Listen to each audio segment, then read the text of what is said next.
A Facebook post now going viral of a Chicago arms instructor proving the point that guns don't kill people, people kill people. Watch. Here you have all three loaded firearms. All three. Here we go. What are you waiting on? You need to get up off your freaking butt right now. You need to start killing people. Maybe guns in and of themselves don't kill people. There you have it. The video has been viewed over 2.5 million times. It's very popular. And joining us now from Chicago is firearms instructor and former law enforcement officer Mike Brown. Mike, thanks so much for coming on this morning. I know it's 4:50 a.m. in Chicago right now. Tell us a little bit about what inspired this video. What brought you to the point where you felt like you needed to do this, because you're very intense there when you make your message. Well, it is often the case that when you have tragedies involving the use of guns and such the large loss of life, it is typically at this point, as we have seen in past and definitely in the Las Vegas incident, that you have people that are haters of guns and they want to control guns and in fact maybe even eliminate them, that they tend to use that point to try to ban the gun under the influence of the emotions already present in the tragic situation.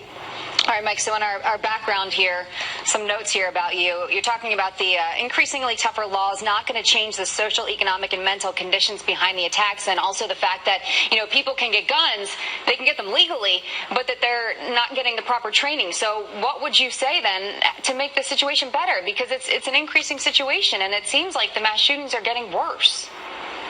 That is definitely the case, and I can't speak to other states' laws, but I can definitely speak to the laws in the state of Illinois. In order to be able to get a firearm, one has to apply, well, first of all, be of legal age, 21 years of age, and then they just have to apply through the Illinois State Police to get the firearms owner's identification card without any benefit of receiving training. This is not the case for vehicles where you have to receive training in order to get that driver's license, and so you would think in such a state as Illinois, where we were the last in the union to get concealed carry, you would think that the sound minds of the legislators, they would actually have enacted within that law that whoever receives a firearm legally must go through some kind of training.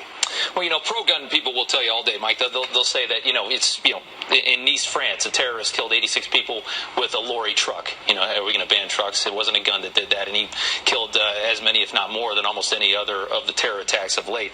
They also will point to the fact there's more guns in the United States right now, and gun violence has been going down, and also to the simple fact that criminals don't really care about gun laws.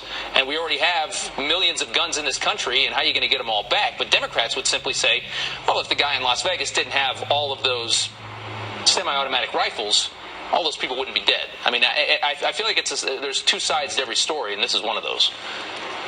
Well, there are two sides to every story, and the one thing that I can say is this: if you look at the guns that he did have, he did obtain those legally.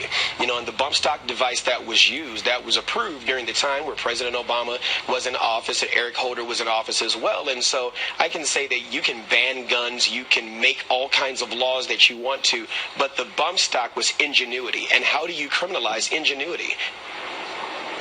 You served in the Army, you're a former police officer, so you certainly have a lot of background to speak about this. I'm just curious your take on, because Las Vegas is so recent in everybody's mind, do you think he should have been able to have that many guns legally? Well, whether or not we want to put a cap on rifles or firearms, that's debatable, okay? But the thing is that once there is a cap, if there ever is going to be a cap, we already talk about police departments that cut their staffing. We already talk about governments that shut down because there is not money. We have a drug enforcement agency that can't stop drugs from coming into the country. So if there is a cap, how do we enforce that? As you stated before, there are already millions and millions of guns and crime has gone down. If we put a cap on that, how do we enforce that cap? That's very interesting and a very good point. All right. Thank you, sir, so much for coming on today. We do appreciate it, and it's a very interesting point you're making there. Yeah. Thank you very much. All right. Well, 6 weeks in